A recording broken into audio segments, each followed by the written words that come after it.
ರಾಘಣ್ಣ ಬರಬೇಕಾಗಿತ್ತು, ಬರಲಿಲ್ಲ. ಅವ್ರಿಗೆ ನಮ್ಮ ಸೂರ್ಯ ಅವರ ಕಡೆಯಿಂದ ಒಂದು ಗಾಡ್ ಬ್ಲೆಸ್ ಯು ಅಂತ ಹೇಳಿದ್ದಾರೆ.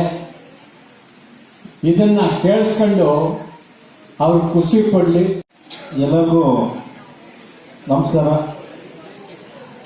ವೇದಿಕೆಯಲ್ಲಿ ಇರತಕ್ಕಂಥ ಹಿರಿಯ ಕಲಾವಿದರೆ ಹಾಗೂ ನನ್ನ ಅಣ್ಣ ತಮ್ಮಂದಿರೇ, ಅಕ್ಕ ತಂಗಿಯರೇ, ಇವತ್ತು ಏನು ಹ್ಯಾಟ್ರಿಕ್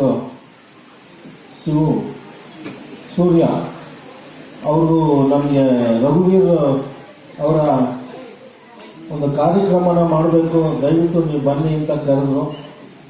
ನಾನು ಬರದೇ ಹೋಗಿದ್ರೆ ತುಂಬ ಮಿಸ್ ಮಾಡ್ಕೊಳ್ತಾ ಇದ್ದೆ. ಅದಲ್ಲದೆ ರಾಘಣ್ಣವ್ರದ್ದು 62 ವರ್ಷದ ಹುಟ್ಟುಹಬ್ಬದ ಶುಭಾಶಯವನ್ನು ಹೇಳ್ತಾ